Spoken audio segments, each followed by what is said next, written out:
đã khoác lên mình màu xanh ấm no của những trang trại nông nghiệp ứng dụng công nghệ cao, những nông trường vườn cao su xanh tốt. Đi trên những con đường thênh thang rộng mở, đó đây là những ngôi trường khang trang, những khu cụm công nghiệp đang tất bật triển khai, những khu du lịch sinh thái được quy hoạch phát triển theo hướng tăng trưởng xanh và bền vững. Để huyện Dầu Tiếng anh hùng năm xưa. Chương trình Quốc phòng toàn dân tuần này xin khép lại tại đây. Cảm ơn các đồng chí và quý vị đã quan tâm theo dõi.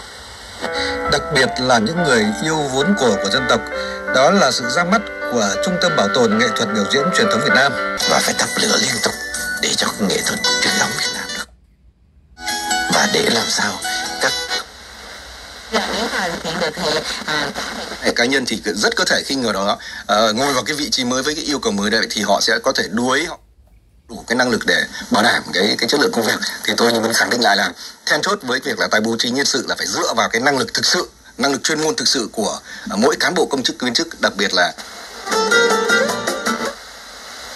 có linh tính thì có mình quay qua thấy nam thanh niên đang nhắc xe mình lựa máy. Chiếc xe máy đi qua vì có bảo là mày đưa ra tao giết chết thằng này. nhiều lực lượng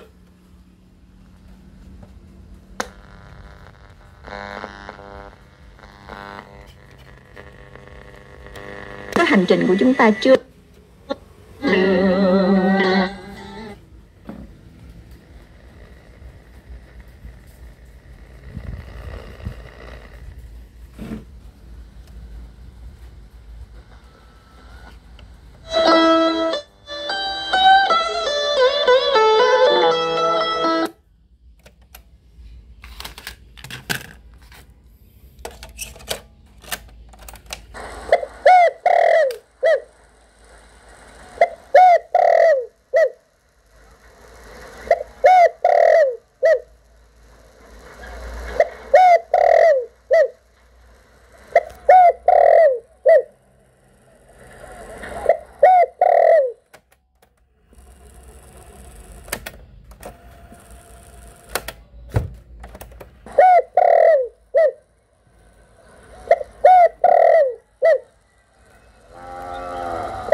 trả lại mộng mơ, đường phố xưa vẫn nằm im hững hờ.